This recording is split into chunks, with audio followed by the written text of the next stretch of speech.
Bonjour et bienvenue dans la chronique des ambitieuses. Aujourd'hui c'est un épisode un peu particulier parce qu'il va lancer la nouvelle saison, la saison 2024, où je vais aussi vous partager des épisodes en solo, où je vais vous parler d'entrepreneuriat, de la vie d'entrepreneuse, de digital nomade, etc. Aujourd'hui ça va être le premier épisode de cette série et j'ai trop hâte de vous le partager. Il y a quelques temps sur Instagram, je vous ai posé une petite question pour savoir le sujet qui vous intéressait le plus. Et c'est le thème sur mon parcours d'entrepreneuse qui vous a le plus intéressé. Du coup aujourd'hui l'épisode sera sur mon parcours. Pour commencer, l'histoire est un petit peu longue, mais pour commencer, je vais vous parler du coup de mon parcours et de comment j'en suis arrivée où j'en suis aujourd'hui. Donc pour remettre un petit peu le contexte, je suis donc entrepreneuse freelance depuis un peu plus de 4 ans maintenant. Ça a été un long parcours, un long voyage et aujourd'hui c'est une aventure qui ne fait encore que commencer. Du coup, par où commencer? Retour en 2016. Donc en 2016, j'avais, petit calcul, j'avais 21 ans. Donc je venais de terminer un BTS commerce international à Metz. Et je me suis dit que j'avais envie de faire un peu de communication et marketing. Et du coup, j'ai trouvé une école qui me plaisait énormément et qui a fait que je suis partie à Nantes. Et du coup, j'ai commencé donc une école de communication à Nantes qui s'appelle Audencia Sciences Com. Donc j'ai fait mon bachelor et mon master dans cette école. À la base, je savais pas du tout ce que je voulais faire, j'étais plus dans un mood on verra ce qui me plaît et puis au fur et à mesure de mes expériences, de mes stages, etc. Je trouverai sûrement une vocation. Mais en parallèle, en janvier 2017, ça faisait un long moment que j'y pensais et j'ai enfin osé sauter le pas. J'ai créé un blog lifestyle qui s'appelait Un heureux hasard et qui n'existe plus aujourd'hui parce que je l'ai arrêté. Mais ça a été le début en fait de l'aventure entrepreneuriale. Donc j'ai lancé ce blog là en janvier 2017 parce que je venais d'arriver à Nantes, enfin ça faisait quelques mois que j'étais à Nantes et j'avais envie voilà de raconter un peu mes aventures nantaises, partager mes bonnes adresses, etc. Et aussi, j'avais besoin en fait d'un projet personnel et ce blog en fait a été vraiment une révélation pour moi. Il faut savoir que j'ai toujours aimé écrire. Quand j'étais petite, j'écrivais des histoires, j'écrivais des chansons. J'ai toujours eu un journal intime où je racontais ma vie dedans. J'ai toujours lu des blogs, enfin dès qu'il y avait des nouvelles applications, que ce soit Pinterest, Instagram, enfin voilà, j'ai toujours créé mes comptes dès le début de ces applications et je les consommais énormément. Et Instagram, j'adorais ça, j'adorais faire de la photo, enfin voilà. Et du coup, quand j'ai créé ce blog-là, il n'y avait aucun objectif derrière. C'était vraiment mes premiers lecteurs. C'était clairement ma mère et mes copines. Mais voilà, ça me faisait juste plaisir. Et du coup, voilà, je me suis lancée là-dedans. Et en fait, ça a plutôt bien fonctionné. À l'époque, il n'y avait pas trop les termes influenceurs, etc.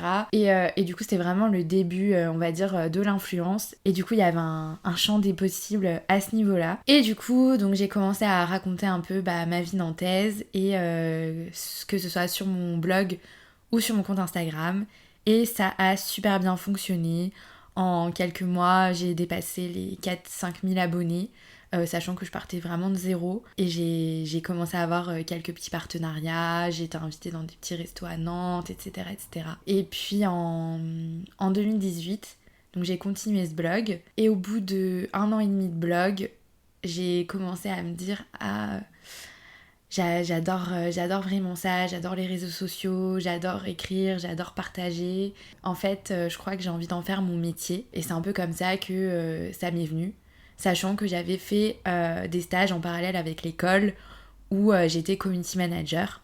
Et du coup, je couvrais des événements, etc. Et ça me plaisait vraiment beaucoup. Et suite à ça, en 2018, en juillet, je suis partie 6 mois en Uruguay pour un échange universitaire dans le cadre de mes études. Et pendant ce voyage qui a été juste incroyable, j'ai décidé d'arrêter un peu mon blog parce que j'avais envie de profiter de la vraie vie et que je passais en fait clairement mes nuits, mes soirées sur ce blog à prendre des photos. Je postais des photos tous les jours sur Instagram. J'essayais de publier 3-4 articles par semaine. J'étais super réactive en DM, enfin voilà. Et du coup, ça m'a pris beaucoup d'énergie. Et pendant ce voyage, j'ai eu envie de ralentir le rythme et de profiter vraiment de mon expérience.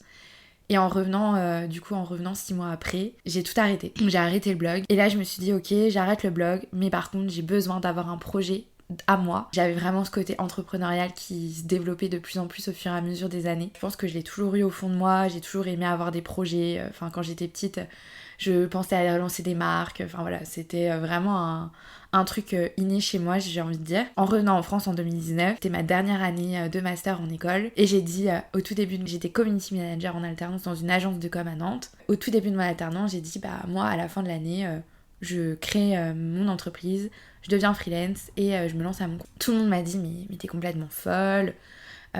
Pourquoi tu veux faire ça? T'as besoin d'un CDI, tu peux pas devenir freelance à la fin de tes études. Enfin voilà, on va dire que peu de monde m'encourageait ou était derrière moi, sauf mes parents et mes amis, qui étaient à fond et qui me disaient mais vas-y fonce, de toute façon t'aimes trop faire ça, c'est ta passion, t'adores tout ce qui est réseaux sociaux, t'adores accompagner les marques, donc lance-toi et puis tu verras. Et puis bah voilà, l'année d'alternance se passe, et puis à la fin, donc ça se finissait en janvier 2020, et vers octobre 2019, j'avais une de mes responsables à l'agence qui savait mon projet, et qui est venue me voir et qui m'a dit, écoute Carole, est-ce que t'es toujours intéressée pour être freelance? Et là je lui dis, bah oui carrément. Et elle me dit, bah écoute, moi j'ai une amie qui recherche une community manager en freelance, donc si ça t'intéresse, je te mets en contact avec elle. Et du coup moi j'étais à fond, j'étais en mode, ah ouais mais carrément et tout. Bien évidemment, en parallèle, syndrome de l'imposteur, stress, peur, etc. Faisaient partie du package. Mais j'étais à fond et je me suis dit, vas-y, c'est le moment, c'est un signe, saisis l'opportunité et puis bah, lance-toi. Et du coup, en octobre 2019, j'ai créé mon statut de freelance. J'étais encore en études, j'étais encore en alternance et du coup, je rajoutais ça en plus. Et je me suis lancée donc en freelance avec un premier client dans la cosmétique. Et en fait, ça a été vraiment le déclencheur de cette aventure. À la fin de mon alternance, j'ai demandé à mes patrons si c'était possible d'avoir un CDD à mi-temps pour pouvoir faire à la fois mon freelance et travailler en même temps à l'agence pour pouvoir un peu avoir une petite sécurité financière aussi et me faire aussi une expérience un peu plus faire un peu plus d'expérience en agence. Et ils ont accepté, chose qu'on m'avait dit jamais ils accepteront, c'est pas possible, mais ça, si c'est une leçon que je peux vous donner par rapport à mon expérience, c'est qu'il faut toujours oser demander les choses, même quand on vous dit c'est impossible, même quand ça vous paraît juste invraisemblable, demandez. La pire réponse que vous pourrez avoir, c'est non. Et au pire du pire, bah tant pis. Mais au mieux, vous pouvez avoir un oui.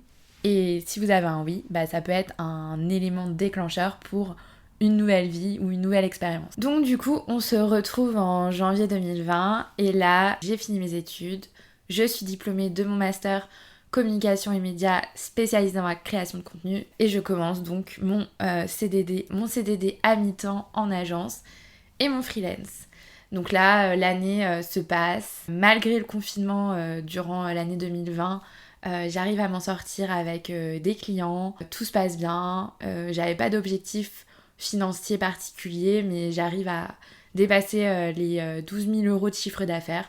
Pour moi, c'était une énorme victoire parce que j'avais absolument pas du tout prévu quoi que ce soit. J'étais vraiment en mode on verra, suis le cours des événements. Et puis en fait, au fur et à mesure, j'ai trouvé des clients grâce à du bouche à oreille, etc. Et du coup, j'ai fini l'année en me disant bah super, je suis trop contente, tout s'est bien passé. Sauf qu'à la fin de cette année-là, tous mes clients ont arrêté les contrats. Donc je me suis retrouvée début 2021 sans clients. Mais en parallèle, mon agence me proposait de passer à 4 jours par semaine. Et du coup, je me suis dit, bon, bah c'est un mal pour un bien. J'ai plus de clients, mais en même temps, l'agence me propose de passer à 4 jours.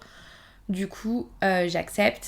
Ça veut dire qu'il me reste tous mes vendredis pour bosser sur mon entreprise. Sauf que tout ne s'est pas du tout passé comme je l'avais imaginé. Cette année-là, j'ai fait 350 € de chiffre d'affaires. J'ai juste eu une expérience avec un client qui s'était pas super bien passé parce que le client payait pas spécialement. Enfin bref, expérience très très mitigée. Et à la fin de cette année-là, j'étais juste dépitée. J'ai même passé des entretiens pour un CDI à plein temps. Voilà, j'étais vraiment dans une année un peu perdue et je me suis dit mais qu'est-ce que je veux faire ? Est-ce que c'est vraiment ce que j'ai envie ? Est-ce que j'ai vraiment envie d'être freelance ? Est-ce que c'est le bon moment ? Peut-être que ma première année ça s'est bien passé, mais au final là, cette deuxième année elle est un peu catastrophique, etc. Et en fait, quand j'ai passé ces entretiens pour ce CDI, je l'ai pas eu. Je suis arrivée la deuxième en fait. Et en fait quand je passais ces entretiens, j'étais hyper motivée, mais en même temps j'étais en mode je dois lâcher mon bébé, mon entreprise.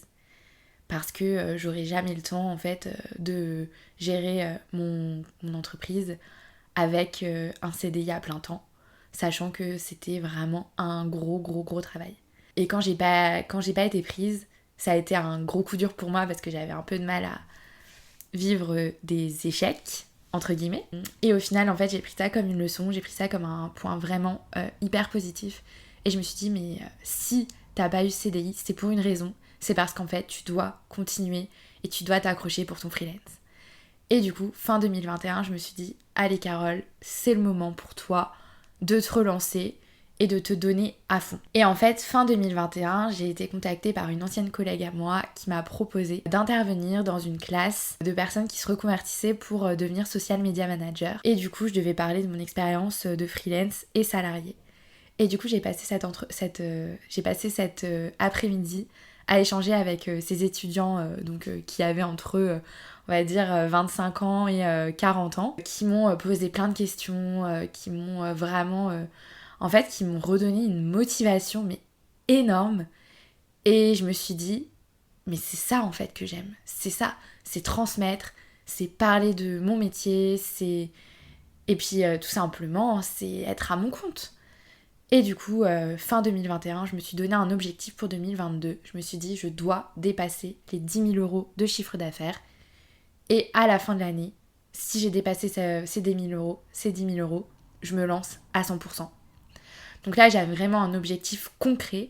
Je m'étais dit, fin 2022, j'ai démissionné et je me lance à 100% à mon... Et en fait, avec ce mindset-là, dès début 2022, j'ai trouvé 2 clients que j'accompagne toujours aujourd'hui. Et en fait, ces 2 clients-là m'ont donné une confiance incroyable et ça m'a reboosté. Je les ai accompagnés, donc ces 2 clients-là, tout au long de l'année 2022.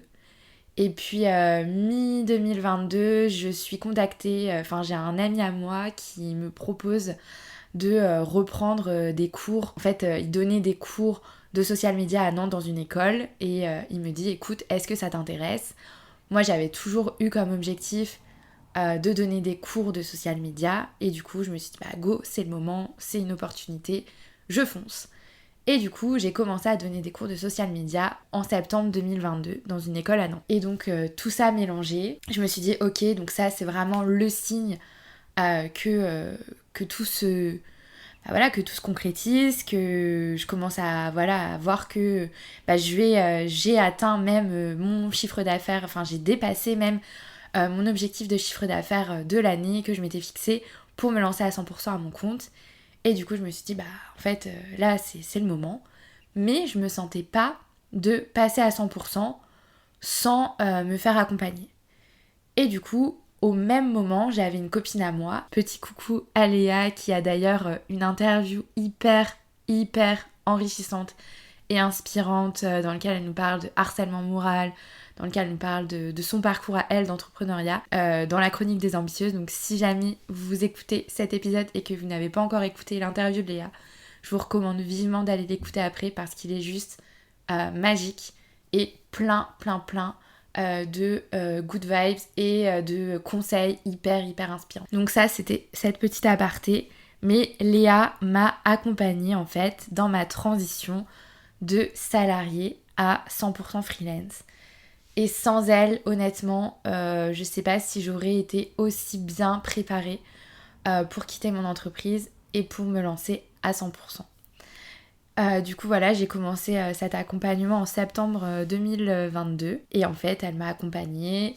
En octobre, j'ai annoncé ma démission pour fin décembre. Du coup fin décembre 2022, j'ai officiellement démissionné de mon entreprise, de l'agence où je travaillais et j'ai commencé à 100% le 2 janvier 2023. C'était il y a quasiment... non, c'était il y a un tout petit peu plus d'un an parce que là aujourd'hui, quand je tourne ce podcast, on est le 5 janvier.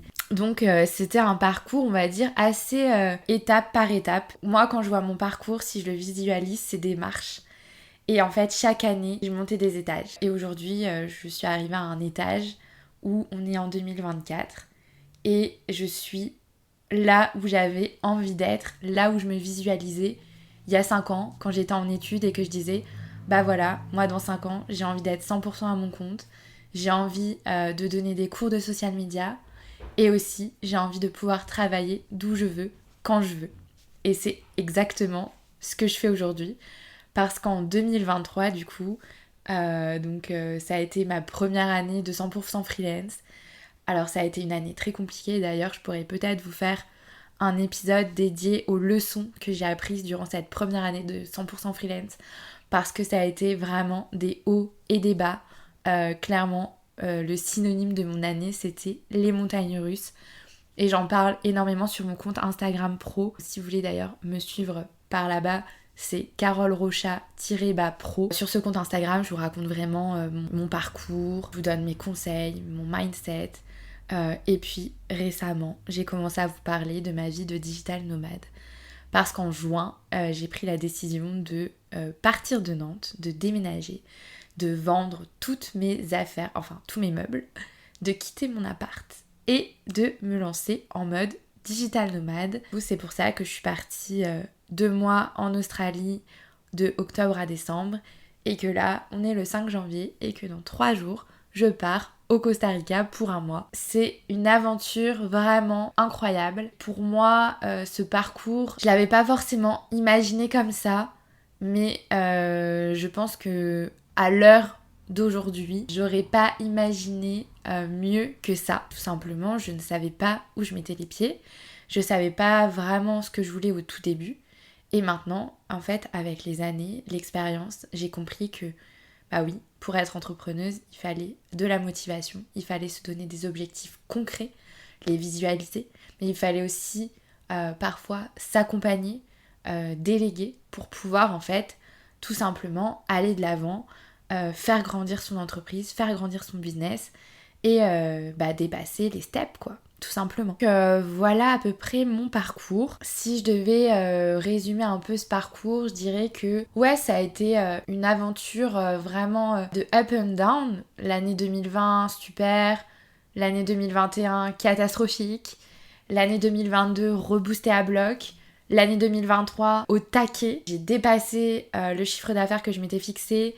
J'ai accompagné plus de 5 clients et j'ai donné des cours à des étudiants, des masters et des bachelors. Ça a été vraiment, vraiment hyper enrichissant et ça m'a aussi permis d'apprendre beaucoup sur moi, sur la vie vraiment d'entrepreneuse solo parce que on va pas se mentir, on est très seul quand on est entrepreneur et s'il y a bien un conseil que je dois donner pour les personnes qui veulent se lancer à leur compte, c'est entourez-vous. Mais entourez-vous de personnes qui vous comprennent. Parce que moi, j'ai beau avoir ma famille et mes amis qui me soutiennent, j'avais besoin vraiment cette année de business friends et de personnes qui comprennent vraiment ce que je vis. Et du coup, c'est vraiment mon objectif aussi pour 2024, c'est de m'entourer encore plus d'entrepreneuses, d'entrepreneurs avec qui je peux échanger, avec qui on peut se donner des conseils, avec qui on peut se soutenir, se motiver. Vraiment, c'est un élément qui est archi important pour moi aujourd'hui dans ma vie d'entrepreneuse. Et si aujourd'hui vous souhaitez vous lancer à votre compte, de vous entourer. Alors vous avez plein de possibilités, hein. Soit dans votre entourage vous avez des entrepreneurs. Moi c'est mon cas, j'ai pas mal d'entrepreneurs autour de moi. Donc ça a été beaucoup de mon entourage. Mais j'ai aussi rencontré beaucoup d'entrepreneuses via Instagram avec qui on a échangé, avec qui on s'est rencontrés, surtout sur Nantes. Il y a un gros groupe de femmes entrepreneuses que vous pouvez rencontrer, avec qui vous pouvez aller boire des verres, échanger, etc. Et c'est vraiment hyper puissant. et c'est hyper enrichissant. Tout au long de l'année 2023, j'ai participé aussi à des challenges qui m'ont permis de rencontrer d'autres femmes, d'autres hommes qui sont aussi des entrepreneurs. Enfin voilà, s'il y a vraiment un conseil, le conseil ultime pour les entrepreneurs, surtout qui se lancent, c'est vraiment de vous entourer. Et d'ailleurs, c'est un des conseils qui ressort le plus des interviews des femmes ambitieuses que j'ai sur le podcast, parce que vraiment, je vous assure que c'est vraiment un élément hyper important. Voilà pour le parcours. Pour conclure par rapport à ce parcours, j'ai envie de vous dire qu'il n'y a pas de parcours idéal, il n'y a pas de chemin, idéal. Moi, je suis partie clairement de rien. J'avais juste un entourage et des connaissances dans mon domaine qui ont fait que j'ai pu trouver des clients grâce au bouche à oreille, beaucoup au bouche à oreille notamment. Mais c'est surtout aussi qu'il faut être hyper motivé et il faut s'accrocher parce qu'il va y avoir des moments très compliqués, des moments très durs, des moments où vous allez vous dire mais pourquoi je fais ça ? Pourquoi je suis pas simplement en CDI, j'ai ma sécurité. Enfin voilà, moi c'est comme ça que je vois le CDI, je le vois comme une sécurité, je le vois comme un moyen d'avoir son salaire tous les mois, à la fin du mois. Mais moi, ce que j'ai besoin dans la vie, c'est du challenge, c'est la sortie de zone de confort. Ouais voilà, c'est vraiment, le terme challenge, c'est vraiment celui qui correspond à ça. Et du coup, je sais que c'est pas simple, je sais que tout le monde n'est pas fait pour être entrepreneur, mais si c'est ce que vous avez envie, si vous avez vraiment une motivation, si vous sentez que ça vibre en vous, et c'est que c'est fait pour vous et que vous allez peut-être devoir vous accrocher, peut-être que vous allez vivre des moments très compliqués, peut-être que financièrement ça va être compliqué à certains moments, que vous allez vous dire mais comment je peux faire, etc. Mais je vous assure qu'il y a toujours des solutions. Mais le plus important, c'est vraiment l'état d'esprit, le mindset, parce que si vous savez ce que vous voulez, si vous êtes sûr que vous êtes là où vous voulez, c'est déjà 90% du travail. Peut-être pas 90, mais une grosse partie du travail en tout cas. En tout cas, moi ça m'a fait trop plaisir de vous partager du coup mon parcours. Surtout si vous avez des questions sur ma vie d'entrepreneuse et mon parcours encore plus. N'hésitez pas à m'envoyer des petits messages sur Instagram. Aujourd'hui, c'était le premier épisode d'une série d'épisodes en solo. J'espère qu'il vous aura plu. N'hésitez pas à me faire vos retours et surtout à écouter les autres épisodes du podcast et à noter l'épisode sur Apple Podcast ou sur Spotify parce que c'est vraiment hyper encourageant et ça me motive encore plus à vous créer du contenu. Je vous fais des gros bisous et on se dit à très vite pour un prochain épisode.